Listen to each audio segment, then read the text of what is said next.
सदर बावकार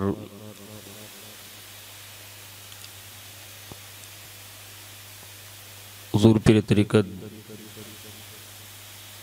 रहबर शरीयत मखज़न रूहानियत गुल गुलज़ार क़ादरियत औलाद गौसे आज़म हज़रत अल्लामा मौलाना सैयद मोहम्मद ज़हीरुद्दीन बापू क़ादरी अल जीलानी दामत बरकातुहुल क़ुद्सिया अर्दिल अज़ीज़ हुज़ूर पीर तरीक़त सैयदी सरकार सैयद मोहम्मद अहमद हुसैन बापू क़ादरी अल जीलानी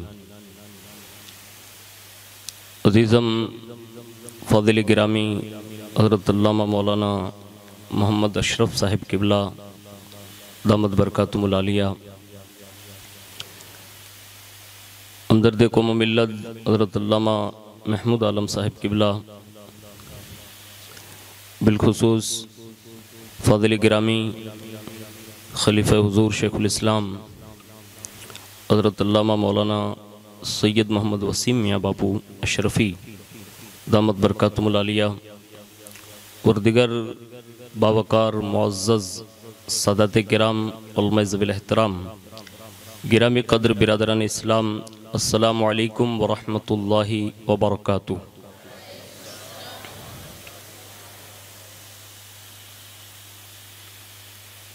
अल्हम्दुलिल्लाहि रब्बिल आलमीन वल आक़िबतु लिल मुत्तक़ीन वस्सलातु वस्सलामु अला सय्यिदिल अंबिया वल मुरसलीन व अला आलिहि व अस्हाबिहि व अज़वाजिहि व ज़ुर्रिय्यातिहि व अहल बैतिहि व इब्निहिल गौसिल अअज़मिल जीलानी व मुईनिल मिल्लति वद्दीन व शैख़िल इस्लामी वल मुस्लिमीन अअलल हज़रतिल इमाम अहमद रज़ा व अला इबादिल्लाहि स्सालिहीन अजमईन अम्मा बाद फ़अऊज़ु बिल्लाहि मिनश शैतानिर रजीम बिस्मिल्लाहिर रहमानिर रहीम मा कान अलन नबिय्यि मिन हरज फ़ीमा फ़रज़ल्लाहु लह सुन्नतल्लाहि फ़िल्लज़ीना ख़लौ मिन क़ब्ल व कान अम्रुल्लाह क़दरम मक़दूरा वक़ाल अन्नबिय्यु औला बिल मुअमिनीन मिन अनफुसिहिम व अज़वाजुहु उम्महातुहुम वक़ाल या निसा अन्नबिय्यि लस्तुन्न कअहदिम मिनन निसा वक़ाल वमन यक़नुत मिनकुन्न लिल्लाहि व रसूलिहि व तअमल सालिहन नुअतिहा अजरहा मर्रतैन व अअतदना लहा रिज़्क़न करीमा वक़ाल इन्नमा युरीदुल्लाहु लियुज़हिब अन्कुमुर रिज्स अहलल बैत व युत्तहिरकुम तत्हीरा। सदक़ल्लाहु मौलाना अज़ीम व बल्लगना रसूलुहुन नबियुल अमीनुल मुख्तारुल करीम व नहनु अला ज़ालिका लमिनश शाहिदीन व शाकिरीन वल्हम्दुलिल्लाहि रब्बिल आलमीन। आइए सबसे पहले मज़हब अहले सुन्नत वल जमात यानी कि मसलक के आला हज़रत के कदीम दस्तूर के मुताबिक हम सब के आका व मौला हुज़ूर सरापा नूर सैयदना मुहम्मदुर रसूलुल्लाह सल्लल्लाहु ताला अलैहि वालिहि वसल्लम की बारगाह पूर नूर में वालिहाना अंदाज में दुरूद व सलाम की नज़रें पेश कर लें। अल्लाहुम्मा सल्लि अला सैयदना व मौलाना मुहम्मदिन मअदनिल जूदि वल करम व अला आलिहि व अस्हाबिहि व बारिक वसल्लिम। नबी और आले नबी पर एक बार और बावाज़ बुलंद दुरूद पाक पढ़ लें। अल्लाहुम्मा सल्लि अला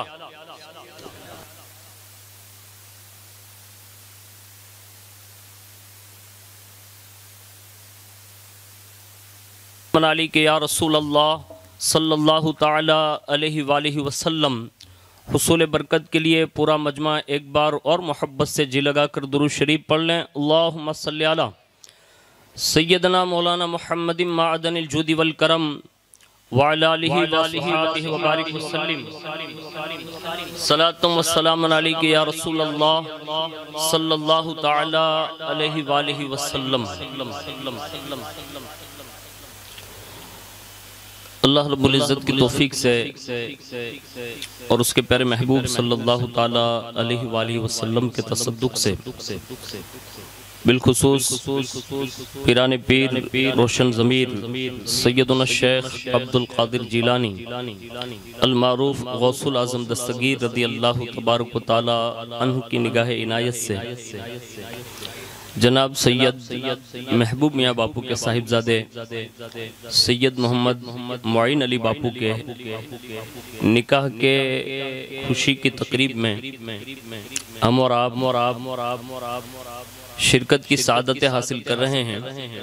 अल्लाह रब्बुल इज़्ज़त हम सब की हाज़िरी को कबूल फरमाएं और जिस मकसद के लिए ये हुजूर का मिलाद उन्होंने सजाया है, अल्लाह रब्बुल इज़्ज़त उनके तमाम मकासिद में बेशुमार बरकतें अता फरमाएं और अल्लाह उन्हें दोनों जहान की खुशियों से बहरावर फरमाएं। मैं अपनी गुफ्तगू का आगाज़ इमाम अहले सुन्नत आला हज़रत फ़ाज़िल बरेलवी रहमतुल्लाहि ताला अलैह के मशहूर ज़माना कलाम से करने की सादत हासिल करता हूँ।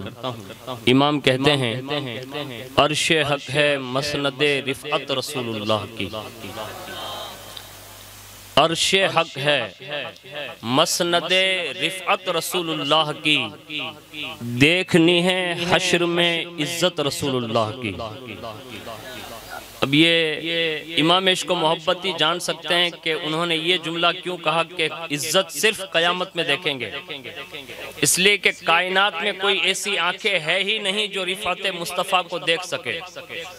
हुजूर की बुलंदी इतनी है, हुजूर इतने बुलंद हैं कि हुजूर की इज्जत, हुजूर की नामूस, हुजूर की रिफ़ात, हुजूर की हकीकत और हुजूर का सरापा इस शान से बुलंद है कि कायनात में ऐसी आंखें है ही नहीं जो हुजूर की इज्जत का कमा हक़्क़हू इहाता कर सके। हद तो यह है, हर वक्त साथ में रहने वाले अबू बकर सिद्दीक से भी कहा, अबू बकर साथ साथ चलते हो, बैठते हो, उठते हो, सफर करते हो, हज़र में रहते हो, मकान में, मस्जिद में, हर जगह रहते हो। ये न समझना कि हकीकत मोहम्मदी को जान लिया, मेरी हकीकत को सिर्फ मेरा खुदा ही जान सकता है। यानी हुजूर की शान ये है। और आगे बढ़कर कहते हैं, काफिरों पर तेग वाला से गिरी बरके गजब। और ये मिसरा इन पाखंडी लोगों के लिए बहुत बड़ा सबक है। हाँ, आज जितने अमनो सुकून से ये दुनिया के सारे लोग रह रहे हैं ना, ये किसी और की देन नहीं है, ये मुस्तफा जाने रहमत के कदमों की बरकतें। वरना तुम्हारे जो गुफाओं में जाकर जो खिलौने तुम खेल रहे हो, अल्लाह की इज्जत की कसम, एक लम्हे में पर्दा उठ सकता है। अगर काफिरों का भी पर्दा है तो ये किसी और की चादर नहीं, ये फातिमा के बाबा मुस्तफा जाने रहमत की चादर है। वरना दुनिया हकीकतें जान रही है। आज भी जेल की सलाखों में जो लोग सड़ रहे हैं ना, वो दुनिया जान रही है। लेकिन हम जिस माँ को मानते हैं, हाँ, हम जिस माँ को मानते हैं जिससे कुरान ने कहा कि मुस्तफा की सारी अज़वाज ये मोमिनों की माएँ। और ये एक छिपकली अभी उछली और उसने, और छिपकली का काम ही यही है, वो चाशनी में पैर डुबाती है और लकीर खींच के चली जाती है। लेकिन उन छिपकली से ये गुजारिश है कि हमारे यहाँ हम अपनी माँ का जो एहतराम करते हैं, यानी हम जिस माँ का दूध पीते हैं, हम अपनी माँ का जो एहतराम करते हैं, हम अपनी जन्म देने वाली माँ को ये जानते हैं कि अल्लाह ने उसके कदमों तले जन्नत रखी है और जन्नत में कोई गुनहगार जा नहीं सकता। जब हम अपनी माँ के हवाले से ये एतकाद रखते हैं कि उसके कदमों तले जन्नत है, मैं उस माँ को क्या कहूँ जिसकी तहारत, पाकीज़गी और जिसकी शान और अजमत में अल्लाह ने 18 आयतें नाजिल फरमाई है और उनकी तहारत का बयान किया है। लेकिन उन लोगों से गुजारिश है कि इस वक्त जो तुम जी रहे हो ना, उसकी वजह आला हज़रत ने बयान की है कि काफिरों पर तेग वाला से गिरी बरके गजब, अब्र आसा छा गई हैबत रसूलुल्लाह की। आज पूरी दुनिया जो हुजूर के खिलाफ खड़ी है ना, ये ना समझिएगा कि मादअल्लाह रब्बिल आलमीन। हमारा तो एतकाद है सदियों के बाद सैयद को भी बापू कहते हैं, यानी रसूलुल्लाह के खानदान में सैयद के बेटों को बाप कहकर पुकारते हैं, सैयदों की बेटियों को माँ कहकर पुकारते हैं। और हम उस माँ का क्या तस्करा करें जिस माँ के हवाले से कुरान ने ये कहा है कि ये तुम्हारी माएँ हैं। हम अपनी माओ की जाने भी अगर किसी खातून के कदमों में कुर्बान करने का जज्बा रखते हैं तो वो कोई और खातून नहीं, अज़वाज मुत्तहरात है, मुस्तफा की बेटी माँ खातून जन्नत है। सुभान अल्लाह, सुभान। तुम पाखंडियों को क्या पता चले मुस्तफा है क्या? तुम्हें क्या पता चले अज़वाज मुत्तहरात है क्या? तुम्हें क्या पता चले माँ खातून जन्नत की अजमत क्या है? अरे सुनो, उन बदबख्तों ने एतराज किया। अभी एक पाखंडी ने 17 जून का ऐलान किया। अब 17 जून में वो गुफा में से अभी तो जेल में था, और जेल में अच्छा आदमी जाता है भाई, जोर दे बोलो। नहीं, अब वो जेल में रह के आया। अब ये ऐलान कर बैठा है कि मैं दिल्ली जाऊंगा और दिल्ली जाके मोहम्मद की सारी हकीकतें यानी ये बातें सब कर दूंगा लोगों के सामने। उससे पहले भी वो खड़ा हुआ था और फिर वो ऐसा भागा कि जैसे ऐसा लगता है कि चूहा भाग रहा। नहीं गया वो। अभी फिर उसने ऐलान किया। लेकिन अल्हम्दुलिल्लाह, अल्लाह का शुक्र अदा करते हैं और दुआ करते हैं कि अल्लाह मोहम्मद सलमान अजहरी को सलामत रखे। उसी वक्त उसने वीडियो बनाई और बाकायदा खड़े होकर ललकार कर कहा, तेरा चैलेंज कबूल है, तू 17 जून को पहुंचना, ये गुलाम मुस्तफा भी पहुंचेगा। और दुनिया को बावर कराया। एक जमाने के बाद सलमान अजहरी की ये शान है, मैं मुस्तफा के सलमान फारसी की क्या बात बताऊं आपको। सुभान अल्लाह। ये हुजूर के परवरदा लोग हैं जो सलमान फारसी थे। लेकिन एक बात आपको भी अर्ज कर देता हूँ, ये जितने भी एतराज हुजूर की शान में हो रहे हैं ना, वजह क्या मालूम है? इन्हें खदशा हो गया। अभी खदशा क्या है? खदशा ये है कि अगर हुजूर का किरदार, अखलाक, उनके अज़वाज, उनके बेटे, उनके खानदान, उनके सहाबा, इनके औलिया, ये सारी चीजें अगर बावर हो जाएगी तो कहीं पूरी दुनिया मुसलमान न हो जाए। ये इस बात पर डरे हुए हैं। हमने कहा, नादानो, तुम्हारे जैसे हजारों बकने वाले आए, कुदरत ने सिर्फ एक सूरत ऐसी नाजिल फरमाई है जो सुबह कयामत तक आने वाले गुस्ताखाने रसूल के लिए काफी है। एक सूरत काफी है। ऐसे तो कुरान मतलब पूरा बड़ा पड़ा हुआ है, लेकिन एक सूरत सुना देता हूँ आपको भी, कभी उसका तर्जमा यूट्यूब पे जाके सुन लेना, और वो भी कंजुल ईमान से सुनना। हाँ, हर किसी के तर्जमे भी ना सुनना। सुनिए, जब हुजूर सल्लल्लाहु अलैहि वसल्लम के साहिबजादे हजरत इब्राहिम का इंतकाल हो गया तो कुफ्फारे मक्का ने आपस में ये बकवास शुरू कर दी। और वो बकवास ये थी कि मादल्ला अब इनका दीन कितने दिन तक टिकेगा, क्योंकि अब इनके बाद तो इनका बेटा है नहीं। अब उन्होंने हुजूर की शान में लफ्ज़ अबतर का इस्तेमाल किया, यानी अब उनकी नस्ल मिट जाएगी, अब इनका मिशन कोई चलाने वाला, इनका वारिस रहेगा नहीं, तो ये चंद रोज जिंदा रहेंगे, उसके बाद इस्लाम खत्म। जब ये बात फैली और पूरी गर्दिश करने लगी, और गर्दिश करते करते जब महबूब के कानों तक आई ना, तो महबूब को जब भी कोई टेंशन देता या कोई गम देता या कोई बात कहता हुजूर की शान में, तो कुदरत का करिश्मा ये रहा है कि महबूब की जाहिरी जिंदगी में जब भी किसी ने एतराज किया है, अल्लाह ने कुरान नाजिल फरमाया, यानी कई आयतें नाजिल फरमाई। उस वक्त जब ये काफिरों ने प्रोपेगेंडा किया और कहा इस्लाम मिट जाएगा क्योंकि मोहम्मद का कोई वारिस नहीं है, रब ने जिब्रील को भेजा, जिब्रील जा जा महबूब गमगीन न हो जाएं, महबूब के दिल को सुकून पहुंचा कर आ जा और सूरे कौसर लेकर जा, महबूब की बारगाह में मेरा सलाम कहना और महबूब के दरबार में जाकर ये सूरत सुना देना, बिस्मिल्लाहिर्रहमानिर्रहीम इन्ना आतैना कल कौसर। पूरा मजमा बोले यार, इन्ना आतैना कल कौसर फसल्लि ली रब्बिका वनहर इन्न शानिअका हुवल अब्तर। ये पहली और दूसरी आयत जो है, पहली में महबूब के दिल को तसल्ली दी, कहा महबूब इनके तानों से घबराना नहीं, तुम्हारी पुश्त में से एक बेटी दूंगा जिसे दुनिया फातिमा तु ज़हरा कहेगी, उसका एक सपूत करबला से बीमार आबिद चलेगा और वो इतना महकेगा, इतना खिलेगा, इतना फूलेगा कि सुबह कयामत तक इसी एक फूल से सारी खानदान फातिमियत महक। सुभान, नाराए तकबीर, नाराए रिसालत, नाराए हैदरी, खानदान अल्हम्दुलिल्लाह।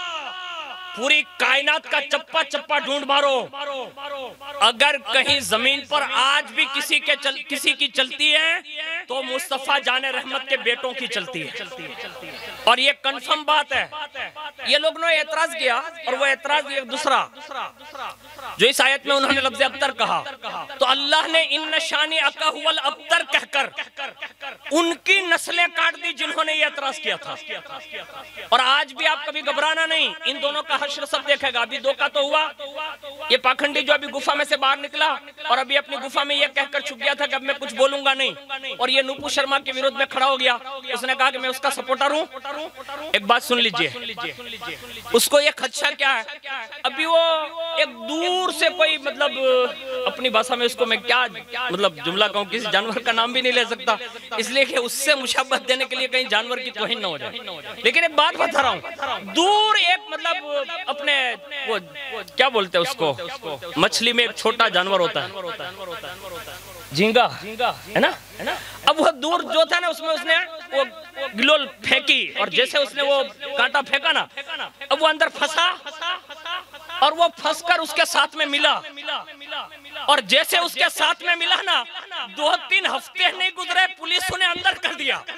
4.5 महीने के बाद बाहर निकला ना तो इसको पूछा तक नहीं। यानी ये वसीम वरज़वी जिसको उसने खींचा था वो हाथ से फिर निकल रहा है। मैं कहता हूँ तुझसे एक झींगे टाइप का आदमी नहीं संभला। यानी एक बंदा तेरे फेवर में खड़े रहने के लिए और तुझसे मिलने के लिए तैयार नहीं है, और तू रसूलुल्लाह की बात कर रहा है। मुस्तफा के बेटे जहाँ जहाँ पहुँचे हैं, पूरी पूरी बस्तियों को इस्लाम के दामन से वाबस्ता कर दिया। और इसी हिंदुस्तान की हम बात करते हैं, अली का लाल 950 या 800 साल पहले कोई हथियार, कोई असलहा, कोई बंदूक, कोई तूफान या कोई वरगला लश्कर लेकर नहीं आया था। तने तन्हा 40 दुर्वेशों के साथ आया और इसी हिंदुस्तान में 90 लाख काफिरों को मुसलमान बनाकर बता दिया, जब हसन संजरी ऐसा है तो अली का हसन और हुसैन की शान के मालिक हो। लेकिन आज लोगों को पता ही क्या है कि हम लोग बोलना नहीं जानते, ये समझ रहे हैं। बोलना तो बहुत जानते हैं, लेकिन सुनो, हमें मुसलमानों को भी ये समझने की जरूरत है। उसने एक दूसरा एतराज किया, हजरत आयशा की उम्र 7 साल या 6 साल थी, ये एतराज है उसका। लेकिन उससे हम लोग जवाब देते हैं, हम जिस नबी को मानते हैं ना, वो किसी सियासी पार्टी के कहने पर कुछ करता और बदलता नहीं है। हमारा नबी डायरेक्ट अल्लाह के हुक्म से करता है, यानी कोई काम बिगैर इज़्ने इलाही के वो करता ही नहीं। अब ये सबसे पहला एतराज उनका ये है कि उन्होंने इतने निकाह किए क्यों, एक एतराज ये है। उसका जवाब कुरान ने दिया, सबसे पहला जवाब उसको सुन ले। ये दस्तूर पुराना है और अल्लाह रब्बुल इज्जत ने फरमाया नबी पर कोई हर्ज नहीं इस बात में जो अल्लाह ने उसके लिए मुकर्रर फरमाई है, और अल्लाह का दस्तूर चला आ रहा है उनमें से जो पहले गुजर चुके, और अल्लाह का काम मुकर्रर तकदीर करना है। अब ये फैसला कुरान ने इसमें कर दिया कि ये पहले के अंबिया जो काम करते आ रहे थे, तो महबूब कई लोग ये एतराज न कर बैठे कि हम तो इब्राहिमी हैं, हम तो इस्माइली हैं, हम तो नूही हैं, हम तो सफीउल्लावी हैं, हम नूही हैं और हम सुलेमानी हैं, हम दाऊद हैं, हमारे नबी के लिए ये फजीलत थी। कहीं ये पहलू कोरा न रह जाए। महबूब तेरी मर्जी आए चाहे निकाह कर, निकाह करने की इजाजत दी। और उसमें ये लोग एक कमबख्त कहता है छोटी बच्ची से निकाह किया। मैंने कहा तूने हुजूर के निकाह ही कहाँ पढ़े? 25 साल के मेरे नबी जब कड़ियल नौजवान थे, उस वक्त 40 साल 2 बार बेवा होने वाली खदीजतुल कुबरा से निकाह फरमाते हैं। और तुम्हारे यहाँ आज भी ये दस्तूर है, बेवाओं के साथ जो सुलूक किया जाता है। हमारे यहाँ बेवाओं के साथ ये सुलूक नहीं किया जाता। बेवाओं को जो है दामन में लेकर उन्हें दोबारा खुशियां अता की जाती है। और जिस खातून से रसूलुल्लाह ने पहला निकाह फरमाया, हजरत माँ खदीजतुल कुबरा 2 बार बेवा हो चुकी है, उसके बाद भी हुजूर को उन्होंने पैगाम भेजा और हुजूर ने उनके पैगाम को कबूल किया, निकाह फरमाया। इस दुल्हन की खुशकिस्मती तो देखें, बज़ाहिर थी बड़ी मालदार, हमारी माँ बड़ी मालदार, और इतनी बड़ी मालदार मुअर्रिखीन ने लिखा है कि पूरे मक्का में हजरत खदीजा जैसी कोई ताजिरा न थी और कोई ताजिर नहीं था, इतनी बड़ी मालदार है। और हुजूर से निकाह का पैगाम भेजा। हुजूर ने अपने चचाओं से मशवरा किया, निकाह तय पाया, लेकिन उनकी मालदारियत का इतना चर्चा नहीं होता, इतनी मालदारियत का उनका चर्चा नहीं होता जितना चर्चा उनकी बेटी फातिमा तो ज़हरा का होता है। अल्लाह ने कहा ना, इन्ना आतैना कल कौसर, ये कौसर से मुराद सैयदा कायनात भी है। एक रिवायत के मुताबिक पता ये चला कि हुजूर ने हजरत खदीजा का इंतखाब इसलिए किया कि ये पाक बाज जो उस जमाने में भी बड़ी अखलाकमंद रही, और उनसे हुजूर ने एक निकाह फरमाया। और जब तक वो बाकायदे हयात रही, आपने दूसरा निकाह नहीं किया। एक ये जवाब कंफर्म है, दूसरा निकाह नहीं किया। लेकिन जब हजरत खदीजा का इंतकाल हुआ, साथ साथ में आपके चचा जो हर वक्त आपका साथ देते थे, उनका इंतकाल हुआ, साथ साथ में लोग इस्लाम कबूल न करते तो हुजूर को एक गम और लाइक हुआ। तो कुछ अहबाब ने हुजूर को मशवरा दिया, और मशवरा ये दिया, कहा कि हुजूर आप निकाह फरमा लें, ताकि ये गम में लोग आपके सपोर्टर बन जाएं और आपका गम हल्का हो जाए। और हुजूर ने जब उस वक्त नाम पूछा ना, कहा मैं किससे निकाह करूं, तो जिन्होंने मशवरा दिया था उन्होंने ये लिखा है, कहा हुजूर सिद्दीक के अकबर की बेटी हजरत आयशा से, यानी पहला मशवरा उस खातून का है। उसने कहा सिद्दीक के अकबर की बेटी से आप निकाह कर लें। और दूसरा एक दूसरी अज़वाज मुतहरात का नाम लिया, कहा आप उससे निकाह कर लें। जब 2 का नाम दिया तो हुजूर ने फरमाया, कहा आप अपना पैगाम पहुंचाओ। और जैसे ही वो खातून पैगाम पहुंचाने के लिए निकली, हुजूर ने अपने साथी जो लोग बैठे थे उनसे फरमाया, कहा इन्होंने जो हजरत आयशा का नाम लिया, कहा हाँ, कहा 3 दिन से जिब्रील मेरे पास आ रहे हैं। ये हमारे यहाँ ये अकीदा है। हजरत जिब्रील आए 3 दिन तक और कहा या रसूल अल्लाह ये देख लें आप, यानी रेशमी कपड़े में हजरत आयशा की तस्वीर है, और कहा या रसूल अल्लाह ये दुनिया में भी आपकी बीवी है और आखिरत में भी आपकी बीवी है। यानी हुजूर ने हजरत आयशा से जो निकाह किया ना, उसकी वजह अल्लाह का हुक्म है। और दूसरी बात सुनिए, हुजूर सल्लल्लाहु अलैहि वसल्लम ने जैसे वो पैगाम भेजा तो सिद्दीक के अकबर ने एक जुमला पूछवाया, और वो जुमला क्या था जो इस किताब में लिखा है, जो हर मुअतरिज़िन के जवाब के लिए काफी होगा। सिद्दीक के अकबर ने अज़राह मोहब्बत हुजूर की बारगाह में उस खातून को भेजा और कहा कि या रसूल अल्लाह आपने मुझे उखुवत के रिश्ते से बांधा है, तो क्या ये आपकी भतीजी न होगी?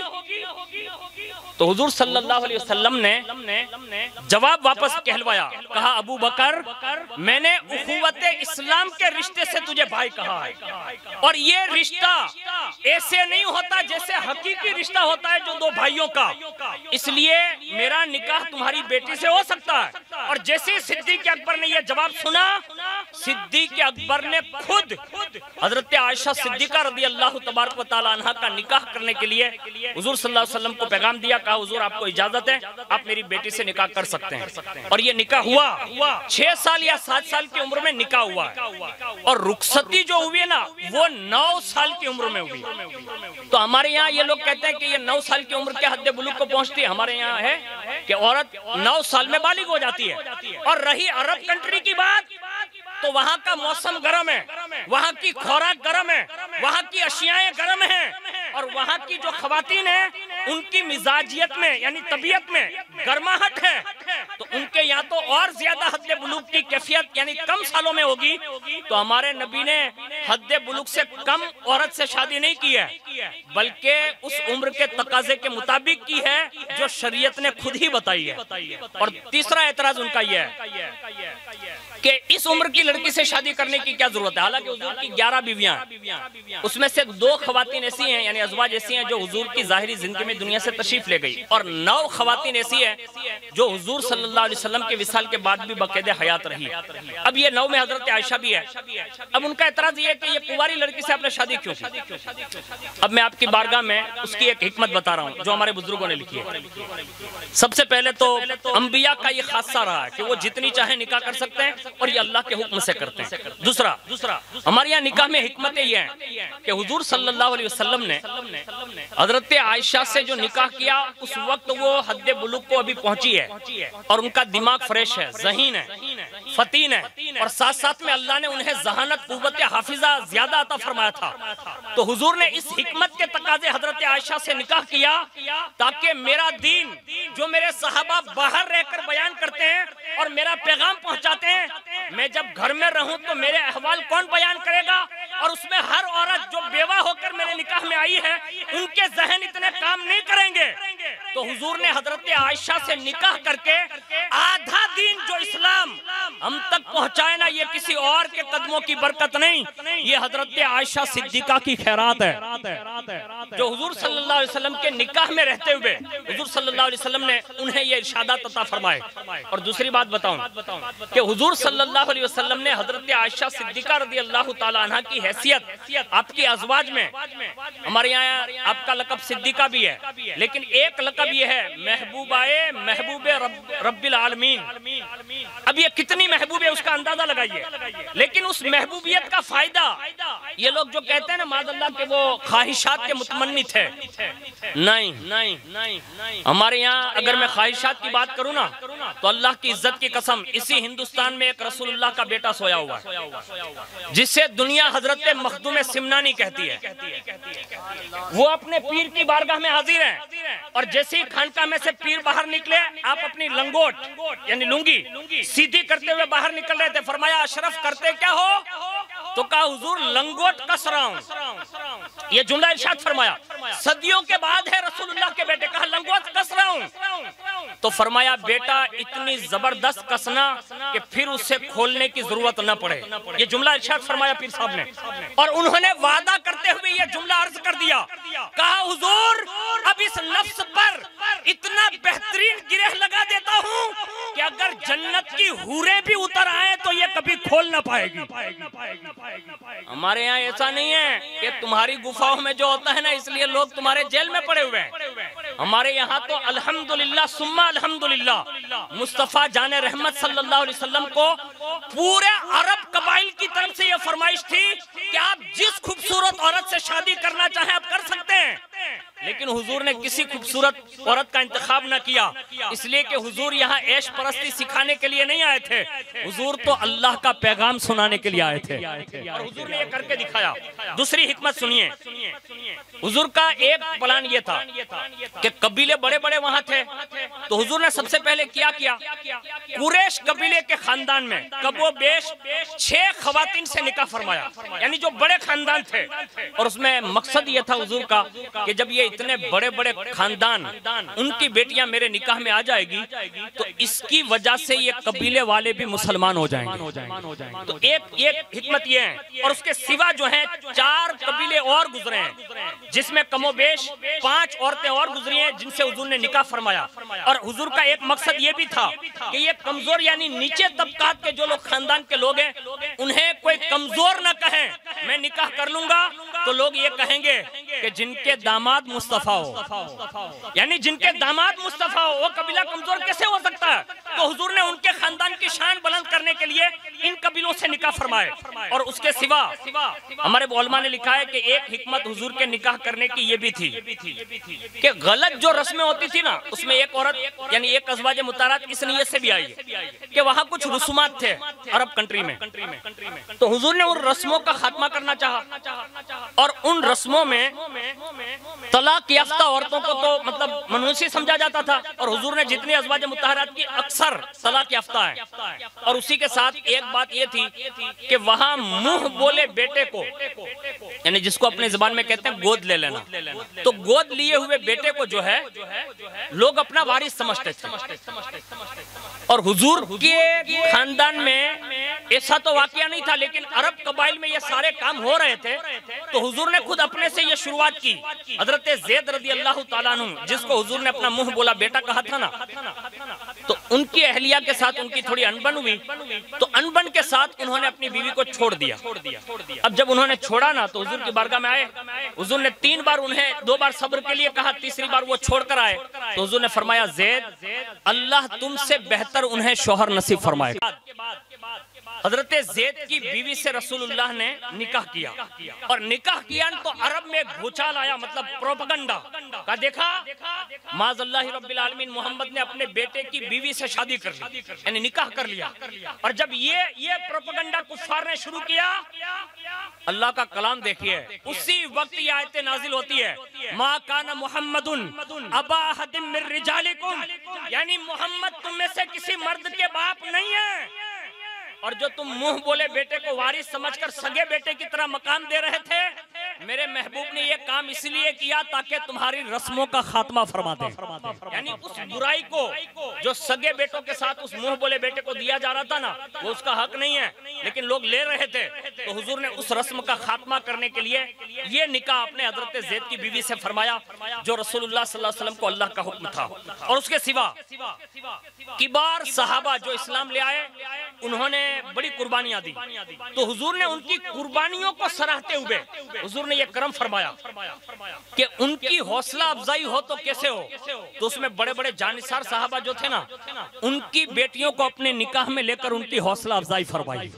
और रहती दुनिया तक, दुनिया आज भी जिन बड़े बड़े किबार साहबा की तारीफ कर रहे हैं ना, अब देख लें मौलाए कायनात को, खुद अपनी बेटी दी, हजरत उस्मान गनी को अपनी बेटी दी, उमर की बेटी को खुद के निकाह में लिया, सिद्दीक की बेटी को खुद के निकाह में लिया, और लोगों को ये बावर कराया कि इन चारों को मामूली न समझना, 2 जो है वो दामादे मुस्तफा हैं और 2 जो है वो रसूलुल्लाह के ससुर के दर्जे पर है। यानी इस शान से उनकी हौसला अफजाई करना मकसद था। एक बात ये भी थी, और उसके सिवा रसूलुल्लाह सल्लल्लाहु अलैहि वसल्लम ने कुछ कम कबीले जो पहले गुलाम रह चुके, यानी गुलामी की जिंदगी गुजार चुके, उनके खानदान में निकाह किए, यानी उनमें से भी कुछ अज़वाज मुताहरात आई, उन्हें आजादी दी और फिर उनसे निकाह किया। तो एक मकसद ये था कि जो गुलामी का लोग जिंदगी का दौर गुजार रहे थे, हुजूर ने उनकी गुलामी का खात्मा फरमा दिया। यानी ये चंद वजूहात मैंने जो आपके सामने पेश की, हुजूर के अज़वाज की तादाद ज्यादा होने की वजह यही है जो हमारे बुजुर्गों ने इसके जवाब दिया। और मुफ्ती कासिम साहब दामत बरकातुहुल कुद्सिया ने एक आखिरी जुमला लिखा है, और मैं वो आपके सामने पेश करके अपनी गुफ्तगू खत्म कर दूं। हम सबको ये चाहिए, आज से ये कोशिश करें, जब भी किसी के मामले में ये सुने कि फलां ने गुस्ताखी की, यानी हजरत आयशा के हवाले से या हुजूर के हवाले से या किसी बुजुर्ग के हवाले से, हम उसको शेयर करने से हमें और आपको बचना चाहिए। आज हम और आप जिस चीज को शेयर करना चाहिए वो शेयर नहीं कर रहे हैं, और जिसको नहीं करना चाहिए ना वो कर रहे हैं। कोशिश ये कीजिएगा कि कभी भी इन चीजों को शेयर करके अपने दोस्तों को फॉरवर्ड न करें। आपने जिसको फॉरवर्ड किया, माज़अल्लाह रब्बिल आलमीन, उसको अगर शैतान ने वर्गलाया और वो रसूलुल्लाह के हवाले से एक बाल बराबर भी शक में अगर मुब्तला हुआ, दिल में सिर्फ वसवसा ही आया, अल्लाह न करे कहीं उसका ईमान न चला जाए।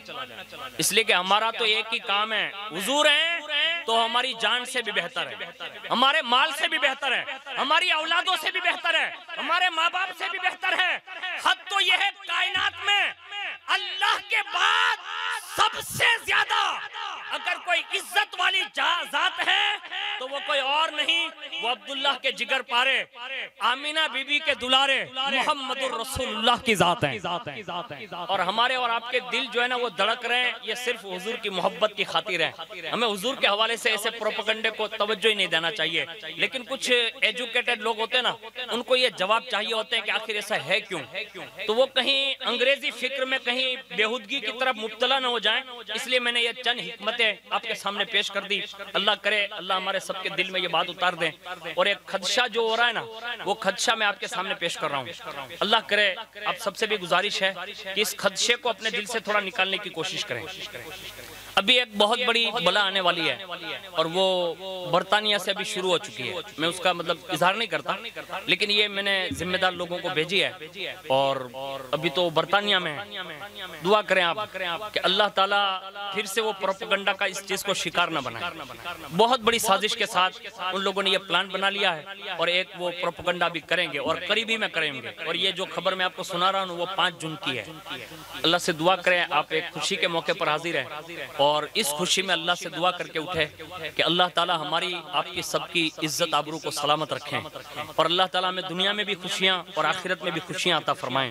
और माँ आयशा सिद्दीका रज़ी अल्लाह ताला अन्हा के हवाले से एक बड़ी किताब है, हिंदी में भी है, गुजराती में भी है, उर्दू में भी है, फैजान आयशा सिद्दीका।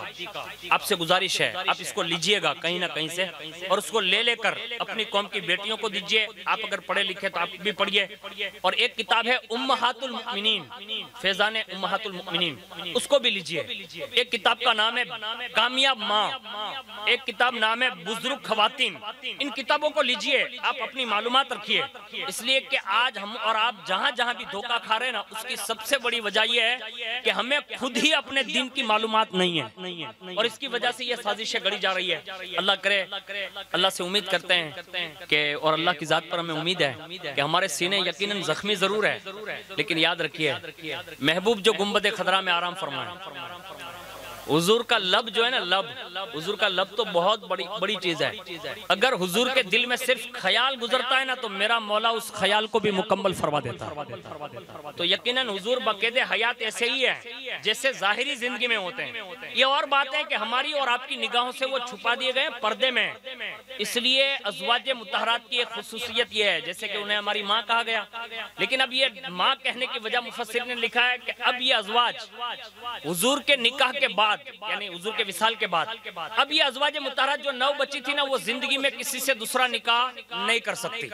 यानी इसका मतलब ये है कि हुजूर हयात है, उनके लिए हुक्म है। तो निकाह के एतबार से वो हमारी माँ है कि हमारा निकाह उससे हो ही नहीं सकता, क्योंकि कुरान ने उसे हमारी माँ कहा है। दूसरा, ताज़ीम के मामले में वो हमारी माँ है।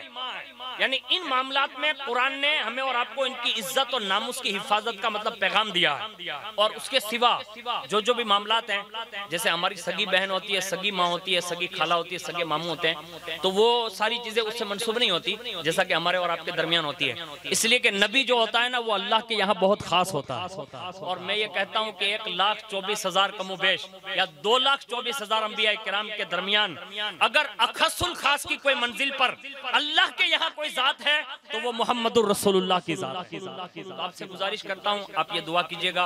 और माँ आयशा सिद्दीका रज़ी अल्लाह ताला अन्हा के हवाले से हम सबको ये कोशिश करनी चाहिए कि हम दिल्ली तक नहीं जा सकते, हम इन गुस्ताखों को जवाब नहीं दे सकते, लेकिन कम से कम अपनी छोटी छोटी बेटियों को माँ आयशा सिद्दीका की सीरत तो जरूर पढ़वा सकते हैं। हम हुजूर सल्लल्लाहु अलैहि वसल्लम के हवाले से वहां तक तो नहीं जा सकते, हमें अपने बेटों को हुजूर के इश्क से सैराब करने की जरूरत है। अगर हमने ऐसा किया तो अल्लाह से उम्मीद है कि अल्लाह ताला हमारे ईमान और अकीदे की हिफाजत फरमाएगा। और क़यामत का जब दिन होगा तो इंशाअल्लाहुल अज़ीज़ इन कामों की वजह से, अच्छे कामों की वजह से अल्लाह रब्बुल इज़्ज़त हुजूर की शफ़ाअत से भी बेहरावर फरमाएगा। कहने सुनने में अगर किसी तरह की कोई गलती हो गई हो तो अल्लाह रब्बुल इज़्ज़त माफ़ फरमाए। आमीन बिरहमतिका या अरहमर राहिमीन। अस्सलामु अलैकुम।